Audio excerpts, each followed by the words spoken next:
മാസപ്പടി കേസിൽ വീണ ടി ഹാജരാക്കിയ രേഖകൾ വിശദമായി പരിശോധിച്ച ശേഷം തുടർ നടപടിയെന്ന് ഇ ഡി വൃത്തങ്ങൾ. CMRL കമ്പനിയുമായി എക്സാലോജിക് ഉണ്ടാക്കിയ കരാറടക്കമുള്ള രേഖകൾ വീണ ഇ ഡിക്ക് കൈമാറിയെന്നാണ് സൂചന. മറ്റൊരു കേന്ദ്ര ഏജൻസിയായ SFIO ഈ കേസുമായി ബന്ധപ്പെട്ട് ശേഖരിച്ച 134 രേഖകൾ ഇന്ന് ഇ ഡിക്ക് കൈമാറിയേക്കും. ഡാനി ഉണ്ട് വിശദാംശങ്ങളുമായി. ഡാനി, രണ്ട് പ്രധാനപ്പെട്ട ചോദ്യങ്ങൾ. ഒന്ന്, SFIOയുടെ 134 രേഖകൾ ഹാജരാക്കുന്നതുമായി ബന്ധപ്പെട്ട് അത് എത്രയും വേഗം പൂർത്തിയാക്കേണ്ടതാണ്. രണ്ട്, വീണയെ ഇനി ഇ ഡി ചോദ്യം ചെയ്യാനായി വിളിപ്പിക്കുമോ എന്നുള്ള നിർണായകമായ ചോദ്യം.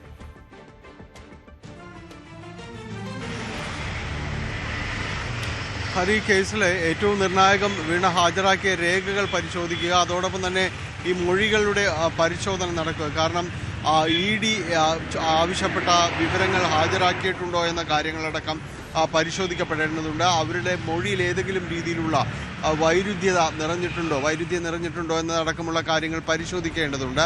അപ്പോൾ ഈ ദിവസങ്ങളിലെല്ലാം തന്നെ നടക്കുന്നത് ഈ മൊഴിയുടെ വിശദാംശങ്ങളുടെ ഒരു പരിശോധനയും ഒപ്പം ഇവർ ഹാജരാക്കിയ രേഖകളുടെ പരിശോധനയുമാണ് നടക്കുന്നത്.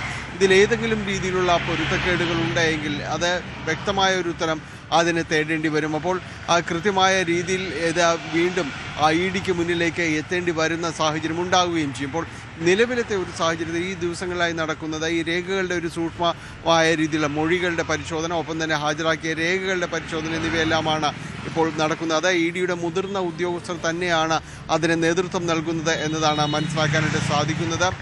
ഇതിൽ ഏറ്റവും പ്രധാനമെന്ന് പറയുന്നത് ഇ ഡി കണ്ടെത്തിയിരിക്കുന്ന PMLA കേസ് രജിസ്റ്റർ ചെയ്യാനായിട്ടുള്ള ആ ഒരു സംഭവത്തിന് ആധാരം 2.78 കോടി രൂപ ഈ അക്കൗണ്ടിലൂടെ വന്നു എന്നത് തന്നെയാണ്. അപ്പോൾ ഇതിന് ആനുപാതികമായി എന്ത് സേവനങ്ങൾ നൽകി എന്നതടക്കമുള്ള കാര്യങ്ങളുടെ വിശദാംശങ്ങൾ ഇന്നലെ ഹാജരാക്കാനായിട്ട് ആവശ്യപ്പെട്ടിരുന്നു. എക്സാലോജിക്കിൻ്റെ പ്രവർത്തനം എന്തായിരുന്നു, ഏതെല്ലാം രീതിയിലുള്ള സേവനങ്ങളും സൗകര്യങ്ങളും അവർ CMRLുമായി ബന്ധപ്പെട്ട് നൽകിയിട്ടുണ്ട് എന്നത് അതിൽ ചോദിച്ചാൽ മനസ്സിലാക്കുകയും മൊഴിയെടുക്കുകയും ചെയ്തിരുന്നു. ഇതേ കാര്യങ്ങൾ തന്നെയാണ് തലേ ദിവസങ്ങളിൽ CMRL ഉദ്യോഗസ്ഥരിൽ നിന്നടക്കം മൊഴി ശേഖരിക്കുകയും ചെയ്തത്. ഇക്കാര്യങ്ങളിൽ ഏതെങ്കിലും രീതിയിൽ വൈരുദ്ധ്യങ്ങൾ നിലനിൽക്കുന്നുണ്ടോ, ഇ ഡിക്ക് ഈ ഉത്തരങ്ങൾ ബോധ്യപ്പെടാതെ വരുന്നുണ്ടോ എന്നത് കാര്യങ്ങളാണ് പ്രധാനമായും തന്നെ പരിശോധിക്കപ്പെടുന്നത്. ഒപ്പം എംപവർ ഇന്ത്യ ലിമിറ്റഡ് കമ്പനിയിൽ നിന്ന് വീണ ലോൺ എടുത്ത് 50 ലക്ഷത്തോളം രൂപ അവർക്ക് വായ്പയായി അനുവദിച്ചത് ഏത് സാഹചര്യത്തിലാണ്, തിരിച്ചടവ് പോലും ഇല്ലാതിരുന്നിട്ടും കൂടുതൽ തുക അനുവദിക്കുകയും ചെയ്തത്, അതിനെല്ലാം തന്നെ CMRLും ഇതിന് ഉത്തരം പറയേണ്ടി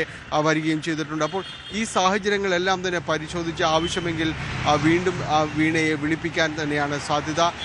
ഇ ഡിയുടെ ഈ കേസുകളിലുള്ള ഇ ഡിയുടെ നടപടികൾ ആ രീതിയിൽ ഉള്ളതാണ്. പൊതുവെയും തന്നെ ഇത് ആവർത്തിച്ച് ചോദ്യം ചെയ്യുക, വീണ്ടും വിശദാംശങ്ങൾ തേടുക എന്നതെല്ലാം തന്നെയാണ് നമ്മൾ പല കേസുകളിലും കാണുന്നത്. ഈ കേസിലും ഇത് തന്നെയായിരിക്കും അനുവർത്തിക്കുക. കാരണം വീണയെ സംബന്ധിച്ചിടത്തോളം ഈ കേസിലെ വളരെ നിർണായകമായ ചോദ്യം ചെയ്യൽ തന്നെയാണ് CMRL നടത്തിയത്. അപ്പോൾ ഇവരിൽ നിന്ന് കൂടുതൽ വിശദാംശങ്ങൾ തേടുന്നതടക്കമുള്ള രീതിയിലേക്ക് കൂടുതൽ ഫോക്കസ് ചെയ്യാനായിട്ട് ഇ ഡി സാധ്യതയുണ്ട്. ആ രീതിയിലേക്ക് തന്നെയായിരിക്കും വരും ദിവസങ്ങളിൽ അന്വേഷണം പോവുക എന്ന് തന്നെയാണ് അറിയാൻ സാധിക്കുന്നത്. ഏതായാലും ഈ ദിവസങ്ങളിൽ രേഖകളുടെ പരിശോധനയും മൊഴികളുടെ പരിശോധനയുമാണ് ഇപ്പോൾ നടക്കുന്നത്.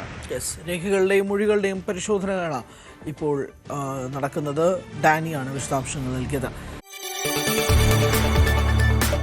കൂടുതൽ വാർത്തകൾക്ക് News 18 Keralam YouTube channel subscribe ചെയ്യുക.